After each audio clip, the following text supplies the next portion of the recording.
আজকের class topic, প্রথম টপিকটা হচ্ছে রাসায়নিক বিক্রিয়া ও গ্রিন কেমিস্ট্রি।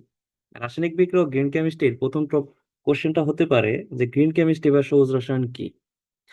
গ্রিন কেমিস্ট্রি বা সবুজ রসায়ন হচ্ছে এমন একটি রসায়ন শাস্ত্র যা পরিবেশের উপর ক্ষতিকর প্রভাব কমিয়ে এনে রাসায়নিক প্রক্রিয়া ও পদার্থ প্রস্তুতিকে পরিবেশ বান্ধব করে তোলে। এই এটাই হচ্ছে মূলত গ্রিন কেমিস্ট্রি।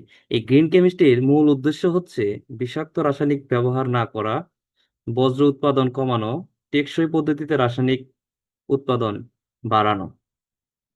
গ্রিন কেমিস্ট্রির 12টি মূলনীতি রয়েছে।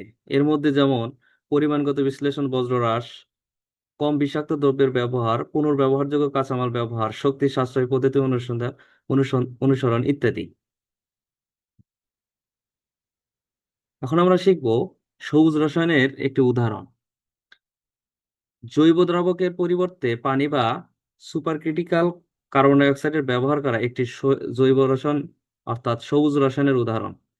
এতে পরিবেশ দূষণ কি হয়? কম হয়। প্রিয় শিক্ষার্থীরা, তোমরা যারা অ্যাডমিশন টেস্ট দিবে তাদের জন্য এটি খুবই গুরুত্বপূর্ণ একটি এমসিকিউ, যে সবুজ রসায়নের উদাহরণ নিচের কোনটি। আশা করি বুঝতে পারছো। নেক্সট টপিক হচ্ছে সবুজ রসায়নের উদ্দেশ্যটা কি। সবুজ রসায়নের উদ্দেশ্য হচ্ছে পরিবেশ দূষণ রোধ করা, টেকসই রাসায়নিক উৎপাদন বাড়ানো, মানুষের স্বাস্থ্যের জন্য নিরাপদ রাসায়নিক তৈরি এবং বজ্র হ্রাস করা। এটাই হচ্ছে সবুজ রসায়নের উদ্দেশ্য।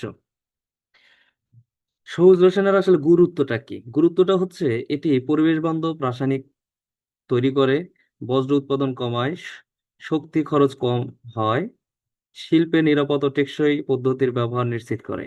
এটাই হচ্ছে সবুজ রসায়নের একটি গুরুত্বপূর্ণ।